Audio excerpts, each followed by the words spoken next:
Alright, I wanted to talk about vehicles in Borderlands 2 for a little bit today.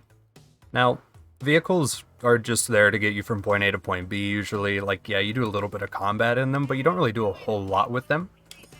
Now, you start with runners. They're good, they have a good center of gravity, they're good for learning how to drift if you're new.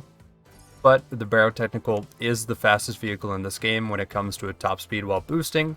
So we use that a lot. It's a little more back heavy if you're learning how to drift, so it might be a little harder to get used to. You'll end up whipping around a lot. Now, whenever you spawn a car, if you're stationary, or if you're just not moving for some reason, holding down drift while going forward will let you boost a lot sooner than if you didn't hold down drift for some reason.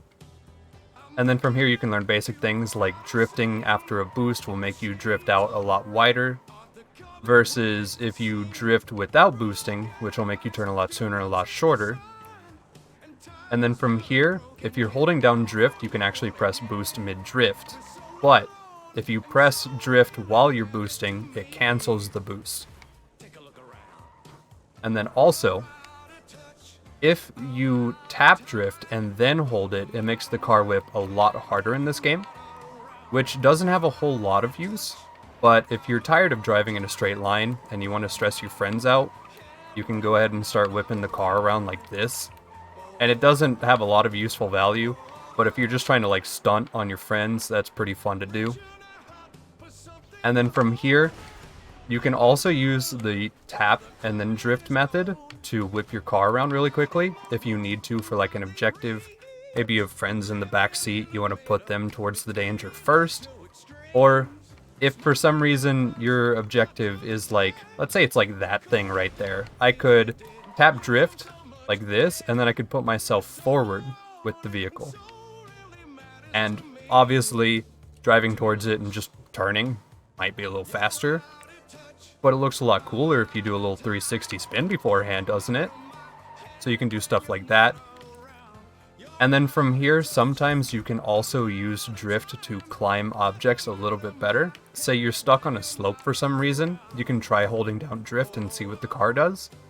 But sometimes it won't work, sometimes it does. Don't really know why.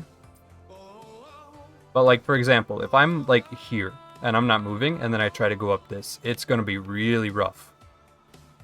But if I get up on this and then I hold drift, it just goes sometimes. Don't really know why. Don't know why at all. And then there is another niche little trick that you can do. If you're boosting and then you tap drift and then boost again, you can get a little more speed off of it for some reason, which is good if you want to do big ramps and stuff like that. And then of course you can also use the tap and drift method to go ahead and whip your car in a 360 off of a slope like this. So you just do this. And sometimes if you're good, you can actually hit a 360 like that.